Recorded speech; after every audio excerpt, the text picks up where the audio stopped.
नाजरीन, लगभग 400 साल पहले बनाई जाने वाली ये खूबसूरत बिल्डिंग जहां अपने दौर की सबसे बड़ी और सबसे शानदार बिल्डिंग हुआ करती थी, वहीं आज इसको दुनिया का 7वां अजूबा भी माना जाता है।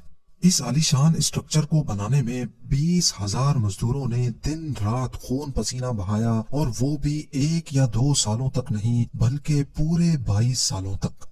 अगर आज के दौर में इसकी कीमत का अंदाजा लगाया जाए तो संगे मरमर का ये अनमोल मकबरा हैरत अंगेज तौर पे $1 बिलियन यानी 7,500 करोड़ से भी ज्यादा महंगा है, क्योंकि इस बिल्डिंग में मुगल आर्किटेक्ट्स ने अपने हुनर की कई ऐसी निशानियां छोड़ी थी जिनकी दुनिया के टॉप इंजीनियर्स भी आज तक तारीफ करते हैं। इस बिल्डिंग को ऐसे डिजाइन किया गया कि जब मेन गेट के पीछे से इसको देखा जाता है तो ये काफी बड़ी लगती है, लेकिन जैसे ही मेन गेट की तरफ बढ़ा जाता है तो ऑटोमेटिकली इसका साइज छोटा होता जाता है। दिमाग को चकरा देने वाली ये कोई पहली ट्रिक नहीं थी जो मुगल आर्किटेक्ट्स ने इस्तेमाल की हो। इसके गिर्द चारों मीनारों को बिल्कुल सीधा खड़ा नहीं किया गया, बल्कि ये मीनार बाहर की तरफ थोड़ा झुके हुए हैं, क्योंकि अगर इनको सीधा खड़ा किया जाता तो दूर से देखने पर ये अंदर की तरफ झुके हुए लगते, जैसा कि इन मस्जिदों में आप देख सकते हैं। इन मीनारों को बाहर की तरफ झुकाने का एक और रीजन भी था, और वो ये था कि खतरनाक अर्थक्वेक की सूरत में अगर ये मीनार गिरे भी तो ये बाहर की तरफ गिरकर ताजमहल पर एक आंच भी ना आने दे। लेकिन आखिर माजरा क्या था कि इसको बनाने वाले किसी सूरत में इस पर एक खराश भी बर्दाश्त नहीं कर सकते थे।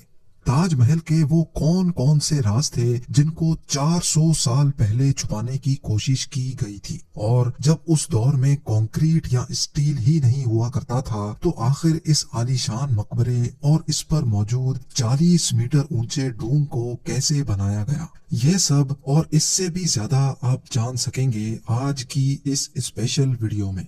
नाजरीन, ये मामला स्टार्ट हुआ था सन 1607 में, जब इंडिया और पाकिस्तान के इस खित्ते में मुगल एम्पायर का होल्ड हुआ करता था। इस दिन मुगल शहंशाह का सबसे छोटा बेटा शहाबुद्दीन मोहम्मद खुर्रम 15 साल का हो चुका था, और उसी की सेलिब्रेशन के लिए आगरा फोर्ट में एक आलीशान पार्टी रखी गई थी।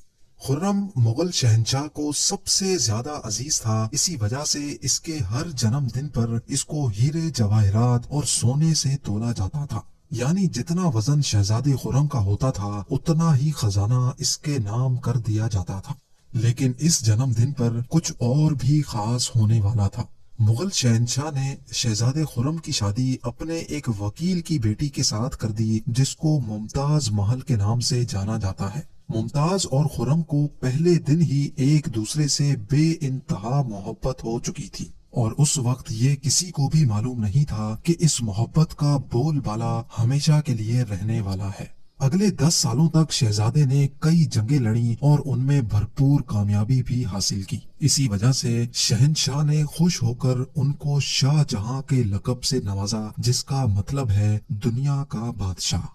शाहजहां की टोटल 6 बीवियां थीं जो आगरा फोर्ट के हरम में ही रहती थी। इन 6 में से शाहजहां सबसे ज्यादा मोहब्बत मुमताज से करते थे, और यही वजह थी कि उनका ज्यादातर वक्त मुमताज महल के साथ ही गुजरता था। वक्त तेजी से गुजरता जा रहा था, और 4 सालों के बाद यानी 1621 में मुगल शहंशाह अचानक चल बसे। शाहजहां, जो पहले ही मुगल एम्पायर में खासा फेमस हो चुका था और जो शहंशाह का चहीता बेटा भी था, 1628 में यानी बाप की मौत के 7 सालों बाद उसने शहंशाह की गद्दी संभाल ली। पूरी मुगलिया सल्तनत अपने नए शहंशाह से बेहद खुश नजर आती थी। ये वो पीरियड था जब मुगल एम्पायर अपने पूरे उरूज पर थी, यानी पूरे इंडिया पाकिस्तान के साथ साथ अफगानिस्तान के भी कई हिस्सों में मुगलिया सल्तनत का राज हुआ करता था। सारे फैसले शाहजहां खुद करता था, जबकि मुमताज महल पीछे रहकर शाहजहां को मशवरे दिया करती थी। लेकिन किसी को भी इस बात का इल्म नहीं था कि ये खुशियां अनकरीब मातम में बदलने वाली हैं। गद्दी संभाले अभी 1 ही साल गुजरा था कि एक बार फिर से मुगल एम्पायर को दुश्मनों का सामना करना पड़ा। अगले 2 साल जंग चलती रही और शाहजहां को इस जंग में भी भरपूर कामयाबी नसीब हुई। لیکن شاہجہاں ابھی اس کامیابی کا جشن مناتے کہ ان کو ایک افسوسناک خبر سے آگاہ کیا گیا۔ ممتاز محل جو کہ شاہجہاں کے 14ویں بچے کو جنم دے رہی تھی، اس کی حالت بگڑ گئی اور 17 جون سن 1631 کو وہ نہ چاہتے ہوئے بھی اس دنیا سے چل بسی۔ پوری مغلیہ سلطنت کا جشن دیکھتے ہی دیکھتے ماتم میں بدل گیا۔ یہ خبر جو شاہجہاں پر آگ بن کر گری تھی، اس نے تو جیسے ان کی دنیا ہی ختم کر ڈالی۔ شاہجہاں کی سب سے پہلی محبت اور ان کی سب سے عزیز بیوی ممتاز محل اس دنیا سے رخصت ہو چکی تھی۔ کہا جاتا ہے کہ اس غم کی پرچائی نے شاہجہاں کو کالے اندھیروں میں دھکیل دیا تھا۔ اگلے 8 دنوں تک انہوں نے کچھ نہیں کھایا اور اگلے 2 سالوں تک نہ کوئی موسیقی سنی اور نہ ہی پرفیوم لگایا۔ ممتاز محل نے مرنے سے پہلے ایک آخری خواہش کی تھی۔ وہ چاہتی تھی کہ ان کی قبر دنیا کے سب سے خوبصورت مقبرے میں بنائی جائے۔ اس ٹاسک کو اور ممتاز محل کی آخری خواہش کو پورا کرنے کے لیے شاہجہاں نے اپنی ساری دولت اور پوری زندگی وقف کرنے کا ارادہ کر لیا۔ ممتاز کے گزرنے کے 6 ماہ بعد یعنی 1632 میں ہی تاج محل کی کنسٹرکشن کا کام شروع کر دیا گیا۔ قریب 20,000 سے بھی زیادہ مزدور، پتھر تراش اور کاریگروں کو پوری سلطنت سے اکٹھا کیا گیا۔ لشکروں کے لشکر شاہجہاں کے حکم پر آگرہ بلوا لیے گئے تھے۔ کیونکہ ممتاز کی قبر یمنا ریور کے برابر میں موجود تھی، اسی وجہ سے اس جگہ پر دنیا کی سب سے خوبصورت بلڈنگ بنانا کافی مشکل ٹاسک تھا۔ ریور کے کنارے زمین کافی سافٹ ہوتی ہے اور اگر یہاں کھدائی کا کام کیا گیا تو پانی کا بہاؤ تاج محل کی فاؤنڈیشن کو بھی نقصان پہنچا سکتا تھا۔ اس مسئلے سے نمٹنے کے لیے مغل انجینئرز نے یہاں سب سے پہلے زمین کے اندر کئی کنویں کھدوانا شروع کیے۔ مزدور یہ کنویں تب تک کھودتے رہتے جب تک خشک زمین نظر نہ آ جاتی تھی۔ ان کنووں کو پتھروں اور گارے سے بھرا گیا اور پھر اس کے اوپر پتھروں کے بڑے بڑے کالمز کھڑے کیے گئے۔ اس سارے کام کو انجام دینے کے لیے مزدوروں کے ساتھ ساتھ ہاتھیوں کی ایک بہت بڑی فوج کو بھی استعمال کیا گیا۔ مغل انجینئرز کی یہ ٹرک کام کر چکی تھی اور اب ایک ایسی مضبوط فاؤنڈیشن تیار تھی جو نرم زمین پر بھی فولاد بن کر کھڑی تھی۔ فاؤنڈیشن کے بعد اب باری تھی ایک ایسے بلڈنگ ڈیزائن کی جو آج سے پہلے کسی نے بھی نہ دیکھا ہو، ایک ایسا ڈیزائن جو پچھلے سارے ریکارڈ توڑ ڈالے۔ تاج محل کے ڈیزائن کا آئیڈیا شاہ جہاں نے اپنے باپ دادا کے مقبروں سے لیا تھا۔